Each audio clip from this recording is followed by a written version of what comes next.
നമസ്കാരം. RLV രാമകൃഷ്ണൻ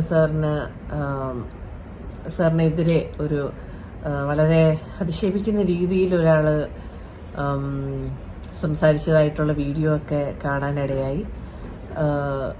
ഈ സമയത്ത് രാമകൃഷ്ണൻ സാറിനെ കുറിച്ച് എനിക്കുണ്ടായ ഒരു നല്ല അനുഭവം എനിക്ക് ഷെയർ ചെയ്യണമെന്ന് തോന്നി.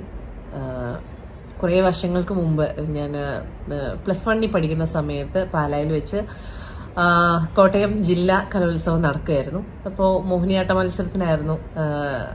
ആ സമയത്തെ ഇൻസിഡന്റ് ആണ് പറയുന്നത്. അപ്പോൾ മോഹിനിയാട്ട മത്സരത്തിന് ഒന്നാമതായിട്ട് ഞാൻ സ്റ്റേജിൽ കയറി കളിച്ചു. പക്ഷെ ഒരു 8-8.5 മിനിറ്റൊക്കെ ആയപ്പോഴത്തേക്കും പാട്ട് നിന്നുപോയി. പക്ഷെ ഞാൻ കംപ്ലീറ്റ് ചെയ്തു. ഞാൻ പാട്ടില്ലാതെ തന്നെ കളിച്ച് കംപ്ലീറ്റ് ചെയ്തു. പക്ഷെ എന്തെങ്കിലും ടെക്നിക്കൽ എററോ അല്ലെങ്കിൽ അങ്ങനത്തെ എന്തെങ്കിലും ഘട്ടം താഴെ വീഴുകയോ അല്ലെങ്കിൽ പാട്ട് നിന്ന് പോവുകയോ അങ്ങനത്തെ എന്തെങ്കിലും ഇഷ്യൂസ് കാരണമാണ് പ്രകടനം നിർത്തേണ്ടതെങ്കിൽ അല്ലെങ്കിൽ പ്രശ്നം വന്നതെങ്കിൽ ആ കുട്ടിക്ക് വീണ്ടും ഒരു ചാൻസ് കൊടുക്കണം എന്നുള്ളൊരു കാര്യമുണ്ടല്ലോ, അങ്ങനെ ഒരു നിയമമുണ്ട്. അപ്പൊ അങ്ങനെ എന്റെ മമ്മി അത് ചെന്ന് സംസാരിച്ചിട്ട് വീണ്ടും കളിക്കാൻ ഉള്ളൊരു ചാൻസ് കിട്ടി. ഒരു 5-6 പിള്ളേർ കളിച്ച് കഴിയുമ്പോൾ കളിക്കാൻ വേണ്ടിയിട്ട്. അപ്പൊ ഇതിന്റെ ബാക്കിൽ ഒരു ഗ്രീൻ റൂം ഉണ്ടായിരുന്നു, റെസ്റ്റ് എടുക്കാൻ വേണ്ടിയിട്ട് അവിടെ പോയി. അപ്പൊ അവിടെ വെച്ച് രാമകൃഷ്ണൻ സാറിന്റെ ഒരു സ്റ്റുഡന്റിന്റെ, അതായത് എനിക്ക് ഓപ്പോസിറ്റ് മത്സരിക്കാനുള്ളൊരു കുട്ടിയാണ്. അപ്പം ആ കുട്ടീനെ റെഡി ആക്കിക്കൊണ്ടിരിക്കുകയായിരുന്നു. അപ്പോഴാണ് ഇങ്ങനെ ഞാൻ വന്നിരുന്നത്.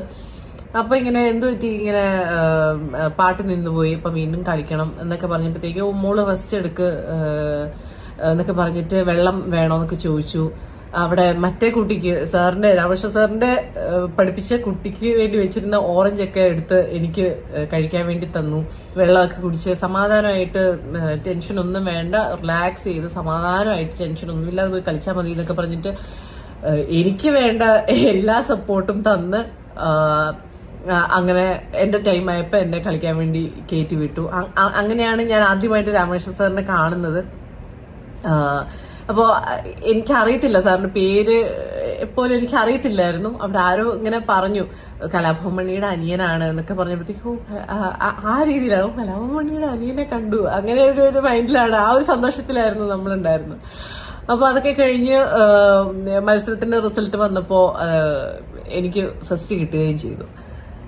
അപ്പോ ഞാൻ ആ സമയത്ത് എന്താ പറയുന്നത്, സാറിന്റെ കുട്ടിക്ക് ഓപ്പോസിറ്റ് മത്സരിക്കാൻ വേണ്ടിയിട്ടുള്ള ആളായിട്ട് പോലും തളർന്നിരിക്കുന്ന ഒരാൾക്ക് ഓറഞ്ച് കൊടുക്കാനും വെള്ളം കൊടുക്കാനും അതിനൊന്നും ഒരു മടി കാണിച്ചില്ല. ഒരു നെഗറ്റീവ് ഇമോഷനും സാർ അവിടെ കാണിച്ചില്ല എന്നുള്ളത് എനിക്ക് പിന്നീട് ഞാൻ ആലോചിച്ചപ്പോൾ ആ സാറിന് ഒന്നും തോന്നിയില്ലല്ലോ. എനിക്ക് ഓറഞ്ചൊക്കെ എനിക്ക് ഇങ്ങോട്ട് ഓഫർ ചെയ്ത് എനിക്ക് തന്നല്ലോ എന്നൊക്കെ ഞാൻ മമ്മിയുടെ അടുത്തും ടീച്ചേഴ്സിന്റെ അടുത്തൊക്കെ പറയുകയും ചെയ്തു. അങ്ങനത്തെ ഒരു നെഗറ്റീവ് ഇമോഷനും ക്യാരി ചെയ്യാതെ ഒരു കലാകാരി, ഒരു കുട്ടി മോഹിനിയാട്ടം കളിക്കാൻ വേണ്ടി വന്ന് നിൽക്കുകയാണ്. ആ കുട്ടിക്ക് ഒരു ചാൻസും കൂടെ ഉണ്ട്. അപ്പൊ ആ കുട്ടി നന്നായിട്ട് കളിക്കണം എന്നുള്ളൊരു വളരെ പോസിറ്റീവ്, വളരെ എന്താ പറയുന്നത്, സ്നേഹത്തോടെയുള്ള ഒരു എന്താ പറയാ, ഒരു മാതൃസ്നേഹം എന്നൊക്കെ പറയില്ലേ, അല്ലെങ്കിൽ അങ്ങനത്തെ ഒരു അധ്യാപകന്റെ ഒരു നല്ല സ്നേഹത്തോടെ ഉള്ളൊരു ഇടപെടലാണ് എനിക്ക് കിട്ടിയത്.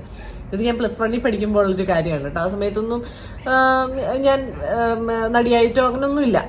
അപ്പൊ എന്റെയും ഒരു സ്റ്റാർട്ടിങ് സ്റ്റേജ് ഒക്കെയാണ്.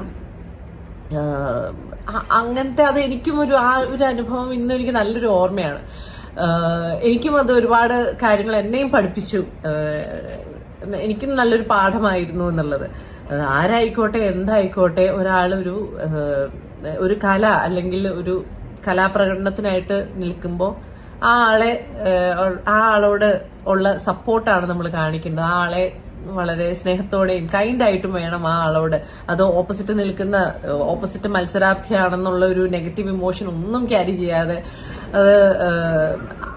അങ്ങനത്തെ കുറെ നല്ല കാര്യങ്ങൾ ആ ഒരു ഇൻസിഡന്റിലൂടെ എനിക്ക് പഠിക്കാൻ പറ്റി. ഇപ്പോൾ ഈ ഒരു സമയത്ത് അദ്ദേഹം എത്ര നല്ല കലാകാരനാണെന്നുള്ള കാര്യം എല്ലാവർക്കും അറിയാവുന്ന ഒരു കാര്യമാണ്. പക്ഷെ എനിക്ക് പേഴ്സണലി ഉള്ള ഈ ഒരു നല്ല അനുഭവം, അദ്ദേഹം ഉള്ളിലും എത്ര നല്ലൊരു മനുഷ്യനാണ്, ഉള്ളിലും ഒരു കറകളഞ്ഞ ഒരു നല്ല കലാകാരനാണ്, ഒരു നല്ല മനുഷ്യനാണ് എന്ന ഒരു കാര്യം എനിക്ക് ഫീൽ ചെയ്തത് നിങ്ങളായിട്ടും കൂടെ ഷെയർ ചെയ്യണം എന്ന് തോന്നി.